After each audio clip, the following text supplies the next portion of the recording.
Hanging out with AppDynamics CEO David Wadhwani and Cisco VP Rowan Trollope, Alphabet Biotech Moonshot gets $800 million investment, and news of one of Snapchat's cases melting.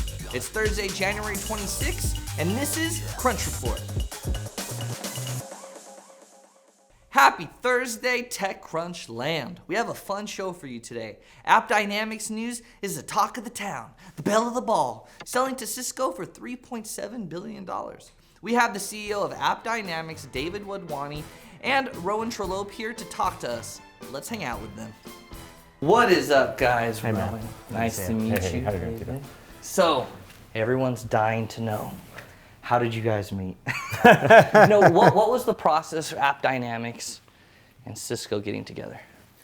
Well, we've been having a conversation for a long time. First of all, Cisco has been a customer of AppDynamics for a long time, so we've understood and had familiarity with the company. Mm-hmm. And we had actually been in partnership discussions for some period of time. And through that process, it became obvious that what David and the company at AppD had created and what we wanted to do as a company, those things were really coming together, and we saw that we could provide something in the world that no one else could provide. The power of what Cisco has from an infrastructure, analytics, and visibility, and what AppD has from the perspective of from sort of visibility all the way from the customer back to the code. So putting those two together is going to be a pretty magical combination. That's great, but even simpler than that, was it like, did a VC get you guys together? Like, how did this work out? I mean, did you guys just, hey, let's have coffee, I want to buy you? I think it happened more organically than that, right? Yeah. A lot's been talked about in terms of the last few days. Mm-hmm. But again, as Rowan said, they were a customer. The first step was they needed our product because they are a digital first company, and they needed to use AppDynamics to monitor everything that was going on, understand how their customers were doing, and ensure that they were doing what they needed to do to satisfy the customers and drive the business. So they started off as a customer.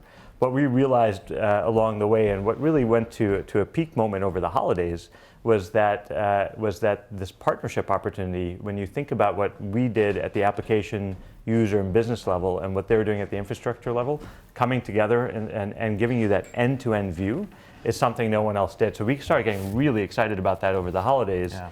Right after we talked, we filed to go public. And started down that process, and that apparently started a clock at Cisco to say maybe we should move things along fast.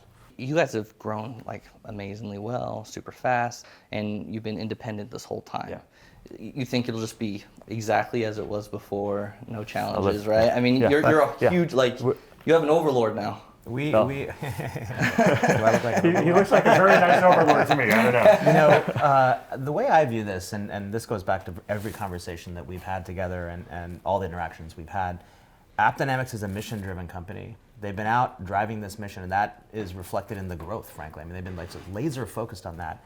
And but there's a challenge when you want to keep scaling at that level as you go global, as you want to get in front of the Global 2000 and every other company in the world.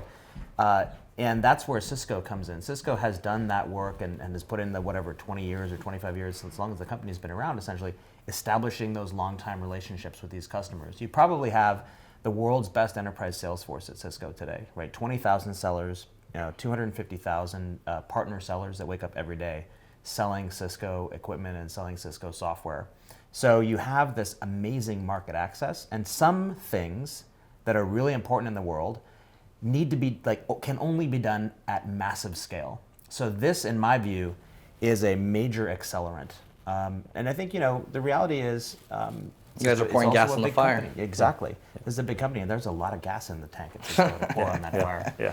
Question for David. Yeah. David, for you personally, what's it like to go from running the show to now you're part of a bigger organization? I mean, you probably had board of directors before, right? Sure. But now you might have a little bit of a boss. Are you guys fully autonomous? Are you guys going to be fully independent, or how do you feel about it? So let me put it this way. Rowan and I, from the very beginning, I told him this. I walked out of that initial meeting, and the vision that I had and that we were driving toward at AppDynamics, and the vision that he was articulating could not have been more consistent. So my view is that if there's a consistency in terms of where we want to go, everything else is going to flow from there. And I think I think Rowan understands what AppDynamics has been able to do with autonomy, and I think it's clear that we will have that kind of autonomy. But what Rowan also clearly brings to the table is this incredible machine that Cisco has built over the decades that can accelerate. So I think it's going to be a fantastic partnership. Awesome, guys! Congratulations again, Thank you. $3.7 billion. I mean, that's a pretty penny right there. Thank you very much Ben. for being Thank on you. the show. Thank you. All right, bye. Bye-bye. Congratulations to AppDynamics and Cisco. That was just a part of the interview. Watch the full interview if you have a chance. It's the good. If Willy Wonka's chocolate factory had a biotech equivalent, it would probably be Verily. The Alphabet subsidiary just closed a serious $800 million investment from Singapore-based Temasek.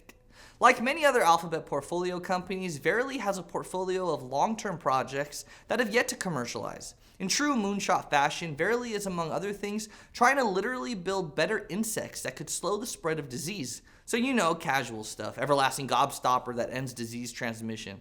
Just chill. Temasek doesn't seem to be afraid of the long road to revenue for this project, and others to combat Parkinson's and deteriorating vision. The investment firm will be getting a minority stake in Verily and helping the company push into Asian markets when the time comes. Snapchat spectacles. They're fun. You can see the full review I did on TechCrunch. It was a good one. But one owner of Snapchat spectacles had a problem with his case where all the connections melted after a half hour of charging.